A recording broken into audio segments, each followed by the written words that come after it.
Que c'était dur. Mais la victoire est là.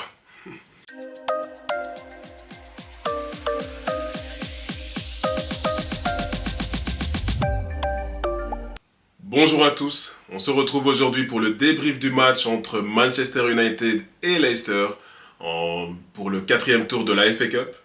Score final 2-1. C'était compliqué, c'était très compliqué. La première mi-temps, c'était dur.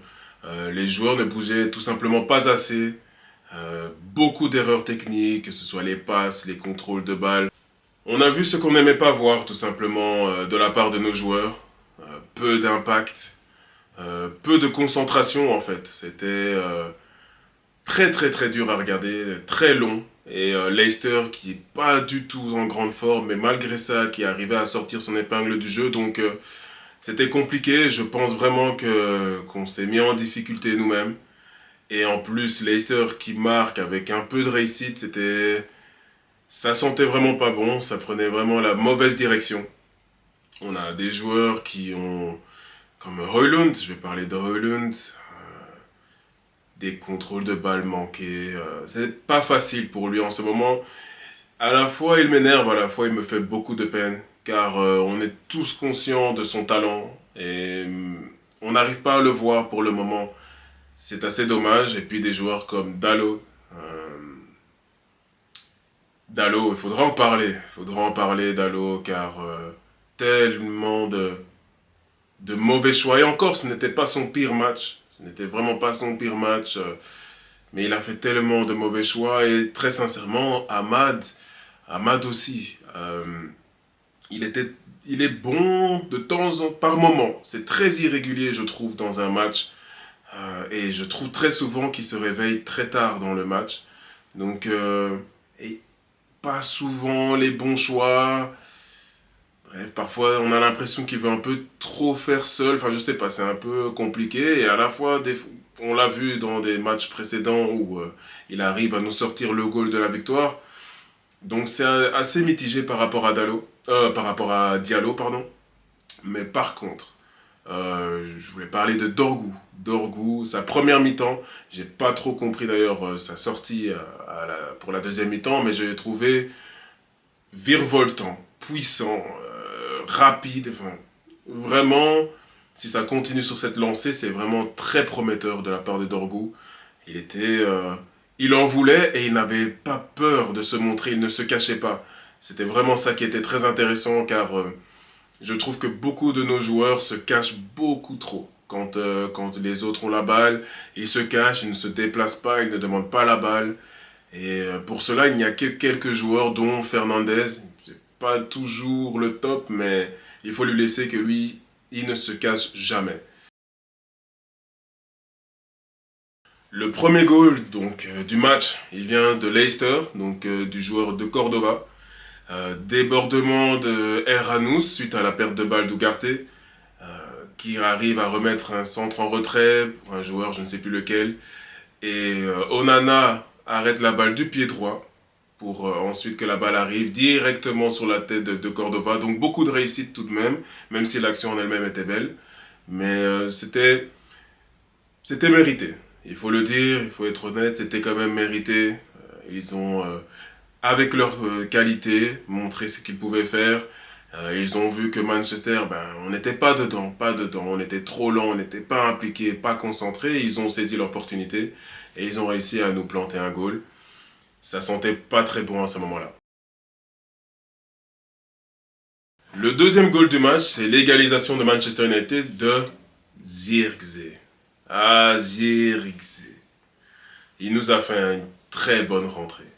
Tout comme Garnacho. D'ailleurs, cette action, ce goal vient de Garnacho, qui a fait tellement mal sur son entrée en deuxième période. Il était virevoltant, il provoquait, il continuait, il ne s'arrêtait pas. C'était vraiment le Garnacho qu'on aime voir, enthousiaste. Il était formidable, formidable. Il aurait mérité son petit goal aussi. Et Zirkzee, waouh. Ses contrôles de balles. Il nous a même mis un petit pont à un moment donné. Il était en confiance. Il faisait penser un peu à ce match quand il est rentré contre Arsenal. contre Arsenal, en FA Cup aussi, où tout ce qu'il touchait, il arrivait toujours à s'en sortir. Et là, et hier, pareil, vraiment, Zirkzee, il s'est vraiment montré sur un bon jour, au contraire de Højlund, malheureusement, qui lui a tout raté. Et donc voilà, le 1-1, Zirkzee. Et le troisième but du match, donc le 2-1 pour Manchester United de Harry Maguire. Ah là là là, Maguire. Il a fait un énorme match.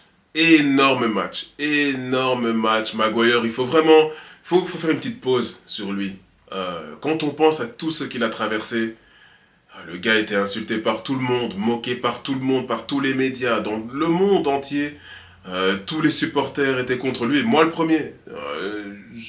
Je critiquais, j'en avais marre de voir toutes ces erreurs, mais il faut se dire que mentalement, qu'est-ce que ça devait être dur. Et malgré ça, on lui a enlevé donc son brassard de capitaine.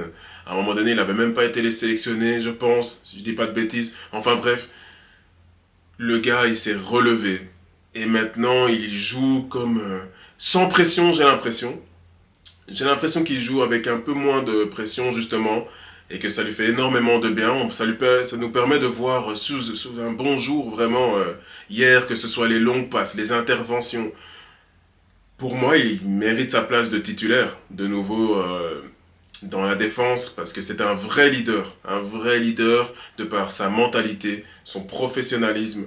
son- Il est exemplaire. Je pense que beaucoup de joueurs à Manchester United ou en Angleterre, peu importe, devraient vraiment prendre exemple sur lui. Et hier, voilà, après un gros match, un magnifique centre dans les arrêts de jeu de Fernandez et coup de casque, goal d'Harry Maguire. Bon, faut être honnête aussi. Un bel hors-jeu. Un très bel hors-jeu d'Harry Maguire. Heureusement qu'à ce niveau de la compétition, il n'y a pas la VAR, parce que sinon, clairement, il aurait été annulé et je n'aurais pas crié. Ça allait être tout à fait normal. Il était hors jeu et pour moi de loin. Mais bon, voilà. Pour une fois que ça tourne en notre faveur, je vais pas cracher dessus.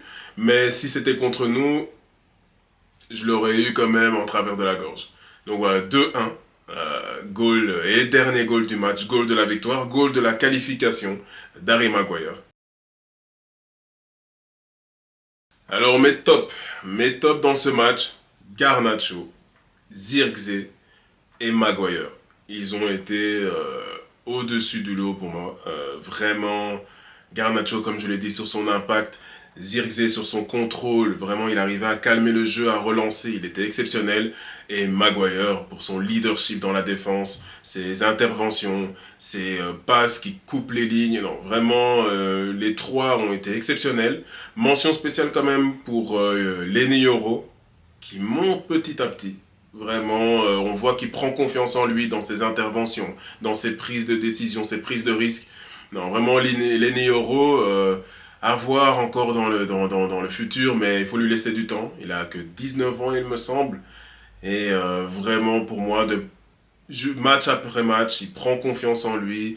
Et, parce qu'on se souvient de son match contre, oh là là, c'était quelle équipe où il s'est pris... j'ai oublié cette équipe, mais c'était très compliqué pour lui. Il était face à un attaquant virevoltant et il a mangé la poussière tout le match. Et là, vraiment, on voit qu'il n'a pas baissé les bras, il s'est relevé, et vraiment bravo à lui pour son match. Et mention spéciale quand même pour Fernandez. Je ne suis pas le plus grand fan de Bruno Fernandez, qui reste malgré tout pour moi la meilleure recrue depuis Sir Alex Ferguson. Mais Bruno Fernandez hier, c'était plus dans les passes, dans sa vision du jeu, qu'il a été excellent. Dans des longues transmissions, il a été excellent à ce niveau-là.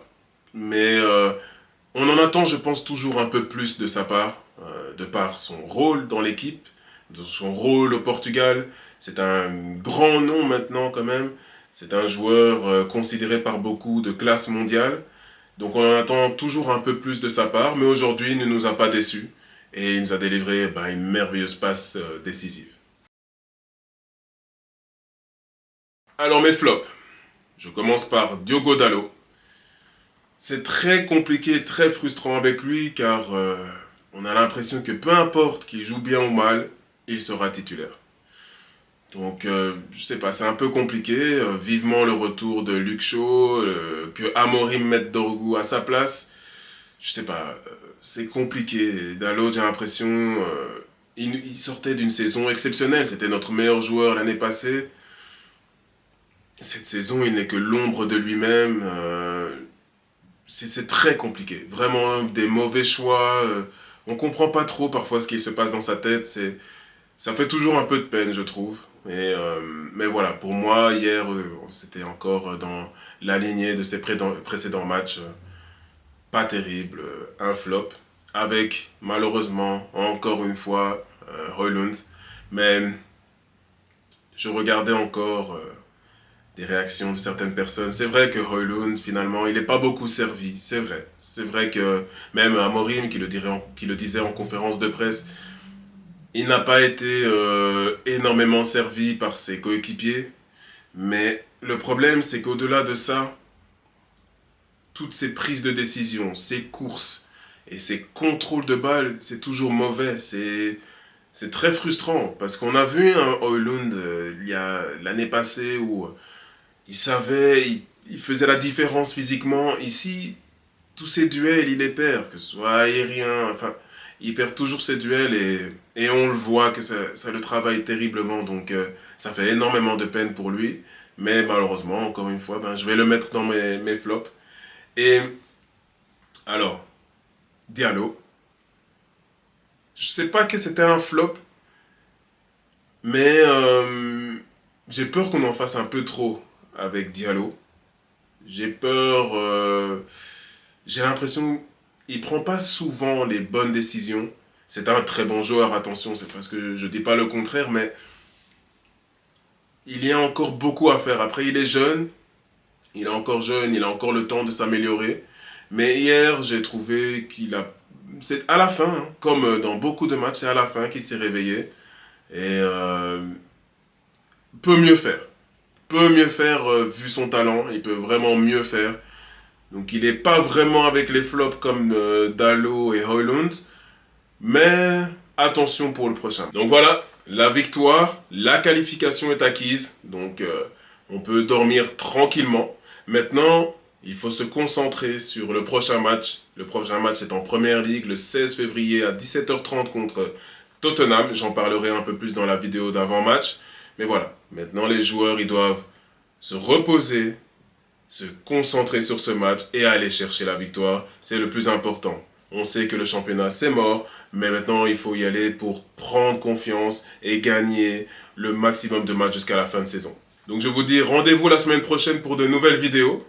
Et comme toujours, dans la victoire, dans les matchs nuls, dans la défaite, peu importe, on est toujours derrière notre club. Come on United!